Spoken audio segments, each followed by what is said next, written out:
Hi everyone. Today we are going to continue the big O analysis, but not that just big O and big O, big omega, and big theta. And those notations are very important for the algorithm course. In last class, and we cannot finish everything, but I want to review them to make sure that we are on the same track. Okay, so let's review what is big O. So for the big O, we said we should first have a Fn. So how do we have the Fn? And to have that Fn is usually the Tn. And remember, Tn is the is from the process of counting how many primitive steps we have to execute if the input size is n, right? So the input size is n, and then we visit the lines of the algorithm to count for each line of the code how many times we execute each line, and then we add them together, and that is the total cost of this algorithm, and then we have the Tn. Okay, so from the Tn, we want to move on and we want to figure out the upper bound and the lower bound, which is O, big O, and big omega. And after we have the big O and big omega, and then we have a accurate bound, and that is big theta. Okay, so let's assume that we have already got the Tn, and the Tn is now a function or a polynomial of n, and we call that Fn. So we have the Fn, and how do we figure out the big O? The process is, to figure out the big O, we want to have a constant c and a constant n0. And our goal is Fn will be smaller or equal to the constant c multiplied by gn for all the positive values when n is greater than n0. Okay, and if we and the quick rule or the quick process we usually do is, if we have a polynomial of the degree of the k for the given Fn, and then we just grab the highest degree of polynomial, and then we can say, okay, that is big O n powers k. Okay, and let's see this exercise. So if we have Tn is n squared plus n 9n. So we say it is O n squared. Is that true of us? So think about that.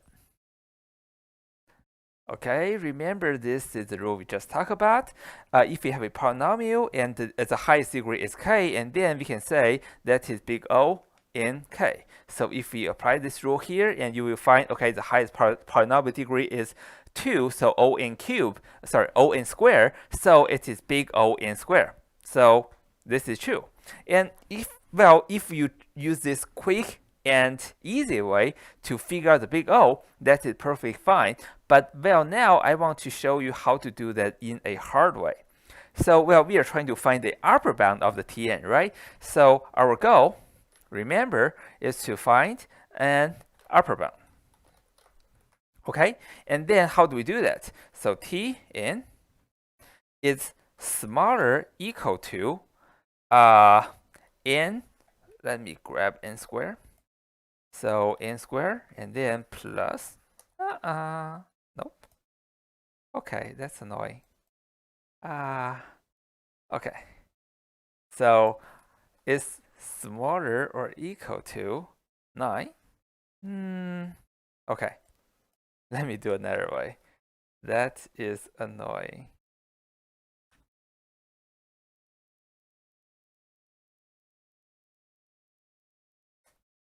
So this is smaller than n squared plus 9n squared, right? Because we are increasing this one to 9n squared. So let me ask you this. In what condition is n smaller than n squared? So, okay, we have to say we are assuming n is greater than 1, right? Okay, and then if we want to make a even larger boundary, and then we can do smaller or equal to 10 n squared. Okay. Let me do a copy and paste. Okay, good.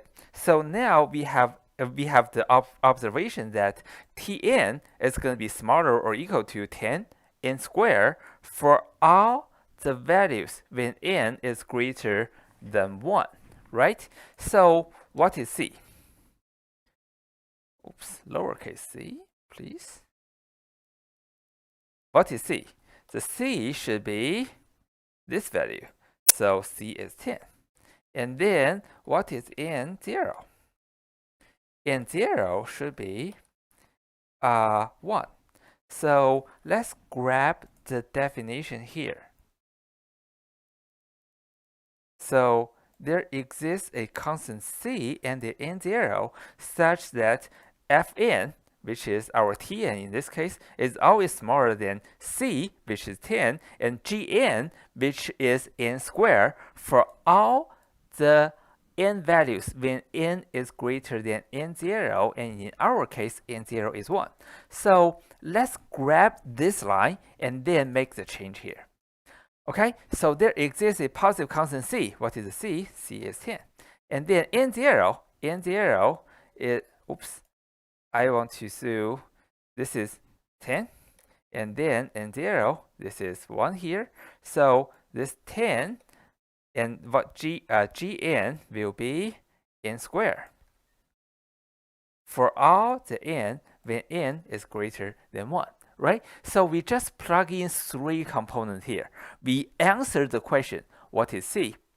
What is n0? And what is the gn, the function of the n we are looking for? And what is that?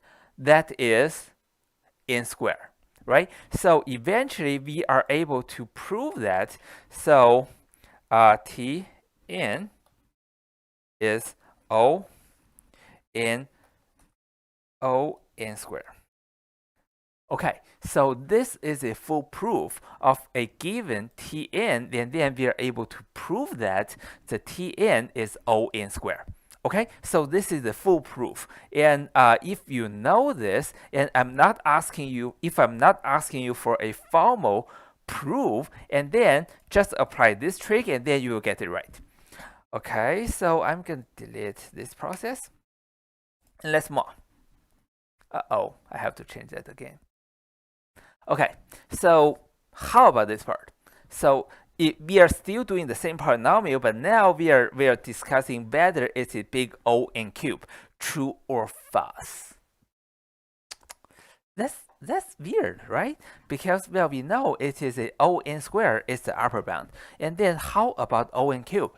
So the short answer question for this is, remember, O n cube goes even faster, or it goes even steeper than On squared. So if On squared is already an upper bound, and this means On cube, which is even faster, has to be the upper bound too. So again, if if we imagine that, it makes sense. But how do we prove that? So we have to use the same trick again. So we have the Tn, right? So we have the Tn, and then we want to figure out a upper bound. And let me apply the same trick again. So I'm going to grab this, and then n squared, and then let me do a 9n squared. So I'm increasing this 9n to 9 squared, but it is okay because I'm trying to find an upper bound. So it's fine. And then it is smaller or equal to, and oops. Oh, I worked on the wrong place. Here. So this is 10, and then n squared, right? And then remember, it is also for n greater than 1. For n greater than 1. Okay, and then I want to do one more step. Oops. This one more step is, well, since n is greater than 1, so it's guaranteed that n cube is going to be greater than n squared. So I'm selecting that for one upper level, and that is fine because as long as n is a positive value and n is greater than 1, it's guaranteed n cube is greater than n squared. Okay?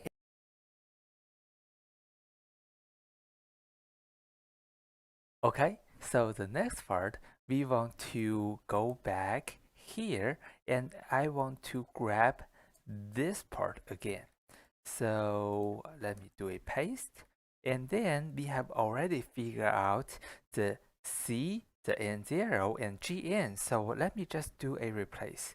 So there exists a positive constant C, and then C is 10. Okay? And then the N0. N0 is a 1, such as for the Fn, it is smaller than the C.